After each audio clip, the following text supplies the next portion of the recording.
Hello, today is Sunday, February 14, 2021. First, I will speak English language, then I will switch to Persian language. Um, I draft a, I made a blog, I'm making a blog about saying no to Mullah's nuclear program. Um, and this is not like a comprehensive report about the cleric regime in Iran's um, dark history it has. It's just a snapshot of what they have done in the past, and we should be taking it really seriously about the direction they are going. When a person is going to a financial institute and asks for a loan or a credit, the lender checks the borrower's credit rate. The credit rate is a reflection of the borrower's past financial performance. The past financial performance illustrates how the borrower committed to promptly repaying her or his debt to the financial institute. Applying the above financial strategy to political science provides an excellent indication of where the mullahs in Iran are leading the nuclear program. This paper aims to briefly discuss how the mullahs use deceptive methods to deteriorate the relationship between the king and his people, and how the mullahs in Iran use the economy to harbor terrorism worldwide. Thus, the mullah's nuclear program is posing a danger to global safety and security. The mullah Iran must not have a nuclear program for the protection and security of other nations. In 1978, Khomeini Hindi used British Broadcasting Corporation to deceive Iranians by saying that Imperial Iranian armed forces were safe and secure. They did not want to worry about anything. Khomeini advocated the political ideology of Marxist Islamists and asked the Imperial Iranian armed forces, "Don't you want to be your master?" Khomeini promoted rankless army. Khomeini wanted to have a classless society, and his followers wrote slogans on the building walls: equality and brotherly love and relief. Khomeini promised a utopian society that everyone enjoy a free ride society. Everyone would have a house and did not have to pay for electricity, water, and free bus rides. Khomeini told Iranians that women did not have to wear headscarves. It was a matter of personal choice. Khomeini promised that he would not involve himself in politics. He also criticized the king for playing a leadership role in Iran's politics due to his age. In 1979, Khomeini Hindi arrived in Iran. He opened his butcher shops and began to execute the Imperial Iranian armed forces and secret agents in the absence of due process. Khomeini followers began to walk around cities and towns and attack anyone who did not have headscarf. Women who were judges, they lost their jobs because Islam said women could not become a judge. As time passed by, women's social status declined in Iran. Khomeini held on power by eradicating those political factions, like the left-wing factions, by killing them behind bars. Khomeini even did not show mercy to nationalists and the religious individuals that they wanted peace for Iranians. Khomeini explicitly said that economy was for the donkey and only Islam answered all Iranians' problems. Khomeini formed Hezbollah party and banned any political party. The Hezbollah party had a militant nature and began to operate outside of Iran to cause terror on other nations. Khomeini followers began to escalate the conflict globally by deploying assassins worldwide to eliminate targets and put people's lives in danger. Khomeini's followers have a belligerent attitude toward Western nations, which could not be denied. Their followers painted murals on the building walls like "Death to America," "Death to Israel," and every Friday pray Ali Khamenei and Hashemi Rafsanjani talk about killing Westerners, so Allah would give the assassins to enter in Allah's kingdom. This section of the paper explores how Khomeini's Hezbollah party began to undermine global security. The Hezbollah party started to exploit bombs in Saudi Arabia. Now the Iran regime is in proxy war with Saudi Arabia. The battleground is in Yemen. The regime in Iran had a long history of terrorist activities in Syria, Lebanon, and Israel. There was not one isolated incident that could be ignored. The Mullah in Iran had a capstone foreign policy of wiping Israel from the map. Wiping Israel from the map meant that the Mullah wanted to have another Holocaust. Is genocide legal? Why are the world leaders so silent about the diabolic plan of the Mullah's intent to commit genocide? In conclusion, the realistic question emerged on the surface. Why is the US so eager for Iran's Mullah regime to have nuclear capability? The US is allowing the Mullah regime to have the atomic ability. The regime in Iran had a long history of terrorism. The US is allowing the Mullah to have nuclear power to cause more unrest in the world. As long as the US is a willing participant with the Mullah regime in Iran to have nuclear capability, the world is becoming unsafe for every nation globally. And finishing this paper with one recent fact.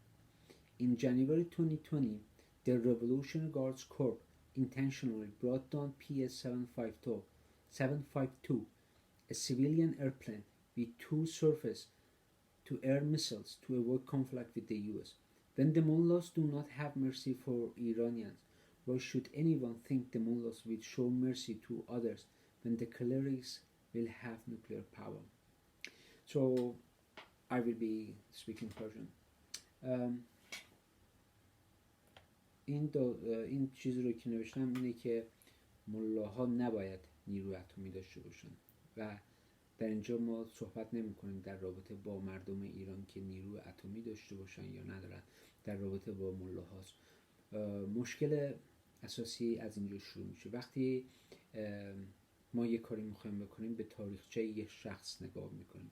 به فرض مثال یک نفر میخواد بره پول قرض بگیره از یک بانکی یا یه جایی، یا یه کارت اعتبار میخواد بگیره از یه جایی، میان به کردیت ریتش نگاه میکنن. کردیت ریت نشون میده که این شخص چجوری مسئولیت پذیرفته که پولایی رو که میگیره بعد اون پولها رو پس بده به بانک. سر وقت هستش، چجوریه، به چه صورتی کار میکنه.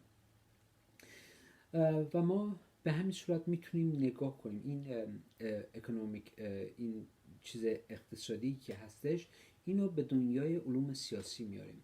نگاه کنید وقتی که BBC اومد به خمینی کمک کرد که بیاد رابطه BBC به خمینی کمک کرد، بهش پلتفرم داد، یعنی بلنگو رو داد دستش، گفت خب رابطه شاه و مردم رو تیره کن. خب خیلی راحت بود، هی دروغ صحبت میکردن و در اونجا اومدن گفتن که من خودم کاملا اینو شنیدم، میگفت شما به ارتشا میگفت خود شماها نمیخواهید چیز باشید، خودتون واسه خودتون تصمیم بگیرید و همه شماها در امان هستید، هیچ کدومتون در خطر نیستید. ساواک هم همینطور بودن، 2000 نفر بودن، چیزی واقعا کاری نمیکردن، دنبال کسی نبودن، وقت نداشتن که این شایعه هایی که دروغ ساختن، ناخون میکشن میزنن، اینا دروغه، هیچ مدرکی وجود نداره. بعدش که بعد از اون میاد میگه که در اون 1978 میگه که ما یه جامعه میخوایم که طبقات اجتماعی وجود نداشته باشه. شعارهایی بودن که مثل مسکن، آزادی، برابری، برادری، به این صورت عقاید خودشو داشت به مردم میفروخت و مارکسیست اسلامیست خیلی در اون دوران هیجان زیادی داشت ما بین مردم که صحبت میکردن ماها مارکسیست هستیم، ماها اسلامی هستیم. مارکسیسم اسلامی تا جایی که من مثلا بخوام بگم چی هستش تو امروز، رتوریه، یعنی یه همچین حالتی داره. ولی خب ایرادهای زیادی داره. من کامونیست منیفستو رو خوندم، تو اونجا کاملا آقای کارل مارکس میگه که اصلا خدا وجود نداره، چیزی نیست و کسی اگه مسلمانه نمیتونه با مارکسیسم هم عقیده باشه. یعنی یه ایدئولوژی بود که از هم پاشیده بود. اینا فقط داشتن گول میزدن. منظور خمینی گول زدن مردم بود. خودتونم میدونید که میخواست بره فقط بره قم دعا بخونه و هیچ کاری نکنه. زنان خودشون میدونن اگه میخوان روسری داشته باشن یا نداشته باشن. روسری الان یه ذره مو میاد بیرون تیکه پارهشون میکنه. وقتی که خمینی اومد سرکار، خمینی هندی اومد سرکار، شروع کرد ارتشی ها رو کشت، ساواکی ها رو کشت، هر کس رو میتونست میگرفتن میکشتن، میگفتن تو ضد انقلابی. اینا بعدش هم این که بدون این که مثلا وکیلی داشته باشن دلیلش چیه، همشون محاربه با خدا جنگ شروع کرده بودن. در صورتی که نظامی ها رو اگه نگاه میکردید همشون با خدا بودن، روزه میگرفتن، همه این کاراشون رو انجام میدادن. یعنی یک کار بدی نمیکردن این نظامی ها. اگه دیده بودیشون همشون نماز خون بودن، همشون با خدا بودن، هیچ کار بدی نمیکردن، پایبند به خانواده هاشون بودن، هیچ کار بدی نکرده بودن هیچ کدومشون، از اون افسرش از اون تیمسارش تا اونایی که بخشای مختلف ارتش بودن، همشون با خدا هیچ کار بدی نمیکردن. بعدش خمینی میاد زنا رو میگیره میزنه و تیکه پارهشون میکنه. زنایی که بودن رئیس دادگاه بودن شغلشون از دستن، چون اسلام میگه تو نمیتونی رئیس دادگاه بشی. بعدش هم که گفتن اقتصاد مال خره، خمینی خودش گفت اقتصاد مال خره، قرآن همه چیز ما رو جواب میده. و حزب فقط حزب الله، هیچ حزب دیگه نبود و این حزب الله شد یه بخش نظامی و فعالیت‌های تروریستی رو انجام دادن در دور بر دنیا. و من خودم شنیدم خامنه‌ای و رفسنجانی در روزهای نماز جمعه میگفتن که شما باید برید آدم بکشید که برید بهشت. حتی یادم میاد 5 تا هم آمریکایی، 5 تا انگلیسی همینجوری حرف از آدم کشی می‌زدن. بعدش الانم که جنگ هستش، خیلی جنگ‌های تروریستی انداختن تو عربستان سعودی. در کشور عربستان سعودی سربازای آمریکایی بودن که اینا زدن اونا رو کشتن. بعدش الان یه جنگ پراکسی وار رو انداختن تو کشور یمن با کشور سعودی عربیه، در حال جنگ هستن. و چیزی که منو ناراحت میکنه اینا رفتن تو سوریه، لبنان و اسرائیل و اینا جنگ آدم کشی. ناراحت کننده ترین جاش همینجاست ناراحت کننده ترین کار. مردم مظلوم اسرائیل هولوکاست داشتن و تاریخچه هولوکاست فقط یک بار نبوده، خیلی واسهشون رخ داده. این احمدی نژاد میگه نیومد گفتش که ما اسرائیل و کشور اسرائیل رو پاک میکنیم از روی نقشه. همه ساکت نشستن، اصلا واسهشون اهمیت نداره. واقعا ناراحت کننده است. آیا جنساید لیگال شده؟ ما خبر نداریم. اگه شماها میگی که من دروغ میگم، اون شعارهایی که رو دیوار نوشتن مرگ بر آمریکا، مرگ بر اسرائیل، پرچم آتیش میزنن، این کارا رو میکنن، چرا گل نمیدن؟ چرا میگن مرگ؟ تا کی ما بعد این حرفای چرند و پرند رو بشنویم؟ ولی از همه مهمتر اینه که آمریکا چه بازی داره با ماها میکنه.